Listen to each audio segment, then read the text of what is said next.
Olá a todos, essa é mais uma videoaula da disciplina de História da Arte 1 para o curso de Licenciatura em Artes Visuais. Nessa videoaula nós vamos falar um pouco mais sobre a arte egípcia, com foco específico num período determinado da história da arte desse povo, tão importante para o desenvolvimento cultural e artístico do Ocidente. Trata-se do período de Al-Amarna, ou o período ligado ao faraó Akhenaton, que possui suas características bastante específicas dentro do contexto geral da arte do Antigo Egito.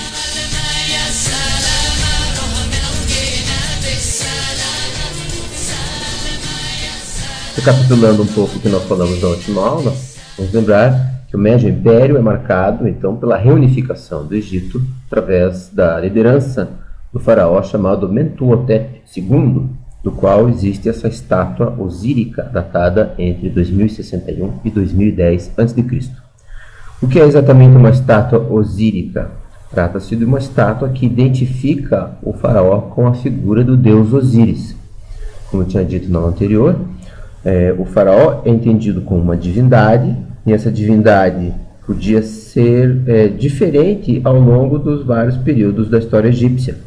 Então, inicialmente, na paleta do rei Narmer, por exemplo, o faraó é identificado com a deusa Bat ou Hathor, que é representada como um boi ou como uma vaca.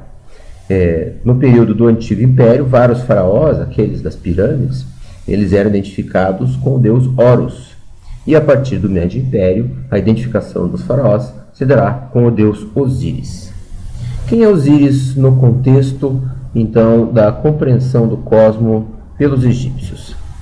No livro dos mortos, que são manuscritos que possuem instruções para o procedimento da pessoa que atinge o além-vida, a gente vai ver então uma série de deuses e qual o seu papel no percurso que o morto vai fazer no além.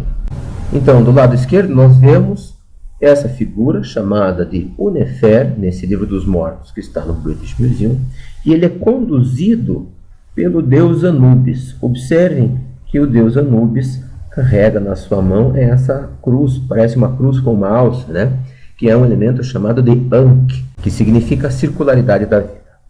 Anubis leva o coração do morto representado por essa jarrinha. Preciso lembrar que os órgãos dos egípcios, depois de mortos, eram colocados em jarras canópicas, que eram jarras que continham seus variados órgãos, e o coração ia num desses jarros, que está aqui representado.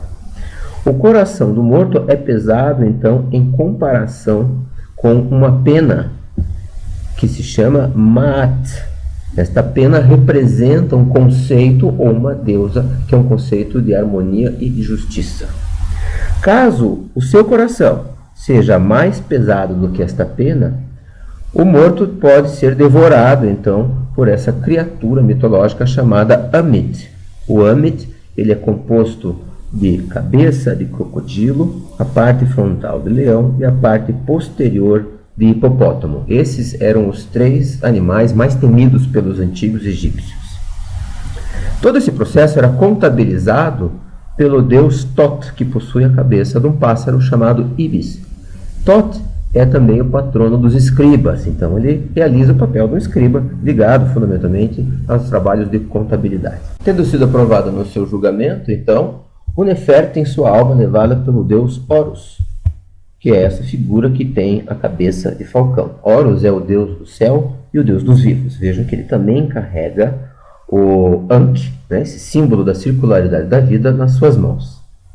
Ele é levado à presença dos deuses, então, Osíris, que é representado aqui com os atributos de um faraó, segurando o caduceu, que é esse gancho, e um açoite. Então ele tem o duplo papel de guiar e de punir.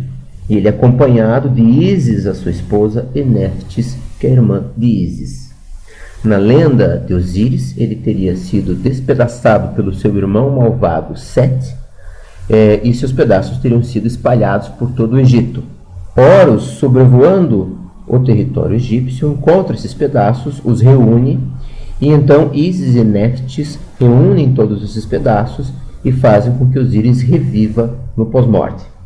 Então, Osíris a partir do Médio Império, é identificado com a figura do faraó em vida e prossegue também sendo o faraó no pós-morte. Essa, por exemplo, é uma representação desse monstro, o Ammit, né, com sua cabeça de crocodilo, a parte da frente de leão e a parte de trás de hipopótamo. Ele é colocado aqui em oposição à figura da pena, que representa Maat, e a gente observa também a presença aqui da balança. Esse elemento da balança, da pesagem das almas, é extremamente interessante porque ele vai reaparecer no cristianismo. Então, especialmente no período românico e no período gótico, a gente vai ver representações em que a alma é pesada diante de um anjo para saber se a pessoa merece ir para o céu ou para o inferno.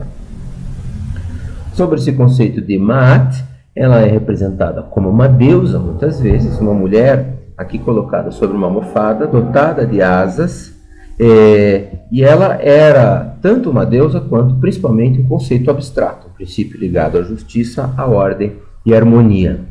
Então, o que se pesava em relação ao morto, né, no seu julgamento no pós-morte, era o quanto ele tinha vivido de acordo com esses princípios abstratos. Esses elementos ligados a Osíris e a sua associação com o faraó são extremamente importantes. Então a gente observa um exemplo da arquitetura do Novo Império. No caso aqui é o templo funerário da rainha Hatshepsut. A rainha Hatshepsut foi um faraó. Vejam que era possível então no Antigo Egito a gente ter faraós mulheres, e ela vai fazer essa grande construção, né? Ela vai ordenar a construção desse grande monumento funerário, e essa imagem é interessante porque ela mostra como a arquitetura se relaciona com a paisagem. Observando mais de perto, a gente pode ver que na sua entrada há estátuas de Horus, aqui um pouco danificada, e mais ao fundo estátuas osíricas da rainha. Então também a rainha, também uma figura feminina, era identificada com Osíris. A gente observa aqui os mesmos elementos que a gente viu lá no Livro dos Mortos. É interessante observar também como essas estátuas, apesar delas terem essa cor meio de areia, né, a cor dos arenitos que são empregados nas esculturas egípcias, elas eram dotadas de cor. Então sobrou um pouquinho da cor, né, da cor aqui no rosto, e é interessante ver como é um rosto mais feminino, apesar dessa abstração da arte egípcia dotar as figuras de uma certa generalidade. Trata-se do rosto da rainha Hatshepsut, e ela tinha essa barba colada, né, no seu rosto, o que fazia dela um faraó de pleno direito. Observe-se também que, no geral, mantém-se essa lógica da arte egípcia de uma postura bastante rígida, com as mãos presas ao corpo, o corpo ereto e aqui parcialmente mumificado. Então, é interessante ver como a arte efetua essa ligação da vida com a morte, né? Trata-se aqui de anunciar que a rainha Hatshepsut prossegue no pós-morte como a figura de Osíris, prossegue identificando-se como faraó, como rainha, com o deus Osíris. É um dado interessante da arte egípcia do Novo Império o fato de que as estátuas vão se tornar progressivamente mais colossais. Então, o templo de Luxor, que foi iniciado sob o faraó Amenhotep III, ele apresenta vários dos elementos mais típicos da arquitetura egípcia, né, da arquitetura do Antigo Egito. Alguns desses elementos são a presença de grandes massas murais, esses grandes muros que são mais espessos embaixo, vão afinando para cima, que são chamados de pilones. O pilone costuma ser arrematado em cima por um elemento arquitetônico chamado de cornija. À sua frente temos esse grande elemento que é o obelisco. O obelisco é um tipo de estela, na verdade, que é uma pedra comemorativa, no qual várias inscrições geralmente fazem menção aos feitos de um faraó, aos feitos de uma pessoa. O obelisco será incorporado por várias outras culturas, né? Vai aparecer, por exemplo, no Renascimento, no Barroco, e até no registro contemporâneo. Todos vão lembrar, por exemplo, do obelisco que existe em Washington, um obelisco monstruosamente grande que repete essa forma derivada da arte egípcia. À frente do pilone temos várias estátuas colossais. Então, a escultura egípcia tem uma tendência, em comparação com o antigo império, de no novo império se manifestar de maneira monumental e pública. É como se a escultura saísse de dentro dos sepulcros, saísse de dentro do ambiente cerimonial e viesse para fora de maneira agigantada. Curiosamente, é o filho de Amenhotep III, originalmente chamado Amenófis IV, que vai introduzir uma série de transformações na forma como a arte egípcia vinha se desenvolvendo até então. Então, essa estátua monumental de Akhenaton mostra como o artista busca representá-lo de maneira individualizada. Ele é radicalmente diferente dos demais faraós, que quando a gente olha numa série, parecem todos ser a mesma pessoa. Então ele é representado com esse rosto alongado, os quadris exagerados, o que refletia, segundo alguns, uma doença genética da qual ele seria portador, e segundo outros, trata-se de criar uma figura que é intencionalmente andrógena. O fato é que Akhenaton se faz representar de uma maneira totalmente nova. Então a gente observa, por exemplo, este relevo, que tem a figura de Akhenaton à esquerda, a sua esposa Nefertiti à direita e suas 3 filhas. Eles aparecem representados através de linhas muito mais sinuosas, muito mais fluidas do que o conjunto da arte egípcia até então. Observe-se como as costas são arqueadas, aparece a barriga proeminente de Akhenaton, os pés mostram também a face posterior dos dedos, então a gente vê desde o dedinho até o dedão, e eles aparecem aqui sendo abençoados pela figura do disco solar, que é o deus Aton. Akhenaton, que é o nome assumido por Amenófis IV, significa servo de Aton. E a grande transformação religiosa proposta por Akhenaton é substituir o politeísmo egípcio por uma espécie de monoteísmo, em que este passa a ser o único deus que é venerado. Observem-se que Aton, o disco solar, lança os seus raios sobre a família real, e esses raios terminam em pequenas mãozinhas, algumas das quais seguram a figura do Ankh, que é a representação da circularidade da vida. Esse, então, é o chamado estilo de Al-Amarna. É um estilo que alguns vão dizer que é mais naturalista, mas eu prefiro pensar que é um estilo que segue uma estilização diferente. Segue uma estilização baseada na linha sinuosa, na linha curva, no movimento e na instabilidade. Outra peculiaridade desta representação é que o faraó aqui é representado em meio à sua família. Ele é, portanto, muito mais humanizado do que aquela figura imóvel e rígida que é colocada diante dos templos. Alguns, inclusive, vão dizer que Akhenaton seria o primeiro indivíduo a ser representado, exatamente porque nas suas representações vai se colocar em destaque as suas características individuais, as suas características bastante peculiares do seu corpo. Também na representação da sua esposa, Nefertiti, a gente pode observar essa busca por uma individualização.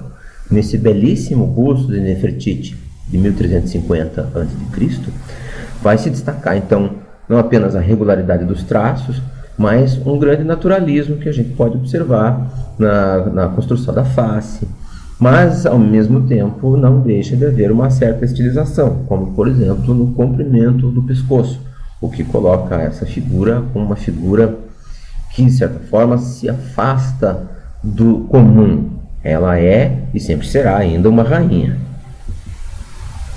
Esse bonito retrato da princesa Meritate, a filha de Akhenaton e de Nefertiti, a gente pode observar bem como se preservam vários traços bastante peculiares. Vejam que ela tem o queixo um pouquinho proeminente, mais ou menos como era o rosto de Akhenaton, mas nos olhos e na regularidade geral da face, a gente nota também a presença da estilização e da regularização egípcia.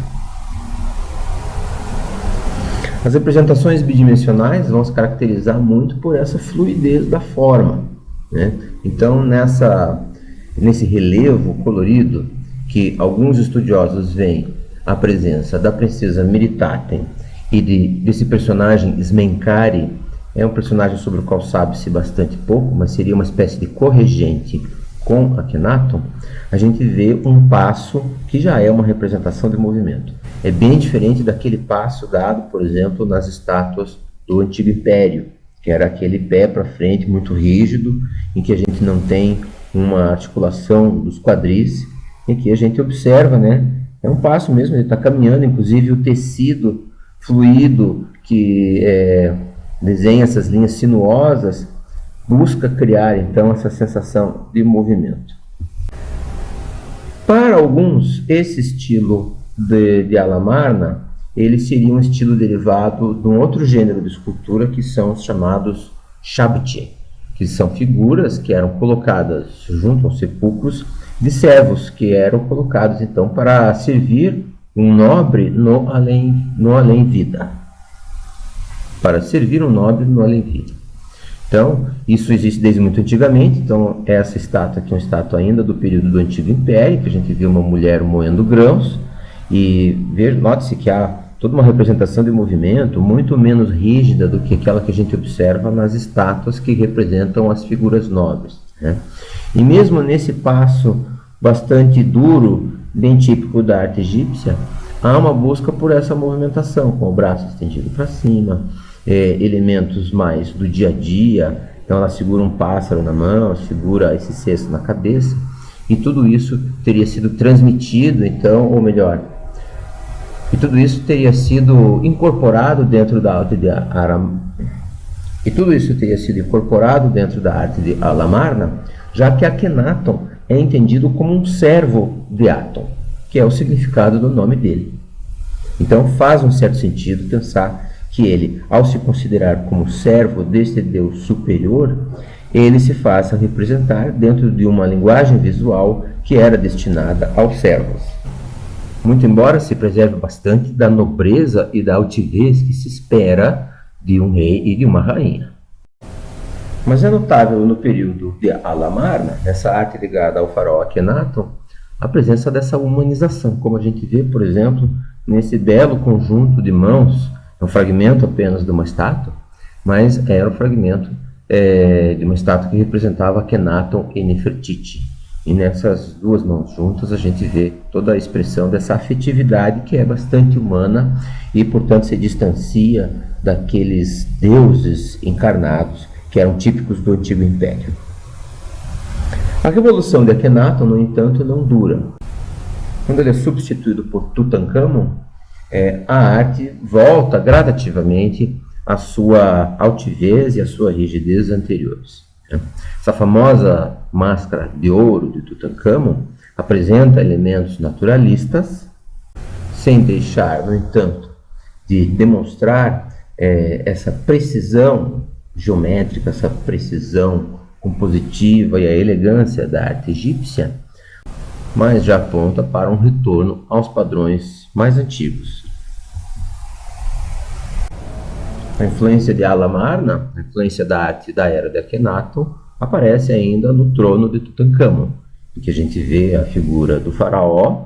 Observe os pés, né, como apresentam a parte posterior, a parte de todos os dedos podem ser vistos, né, a sinuosidade das costas, através dessa curva em que ele aparece sentado no seu trono, e o próprio gesto bastante íntimo da rainha diante do faraó. E em cima vemos também a presença do disco solar, ou seja, de Aton, dessa divindade, que será depois substituída pelos cultos ligados aos sacerdotes, pelos cultos politeístas.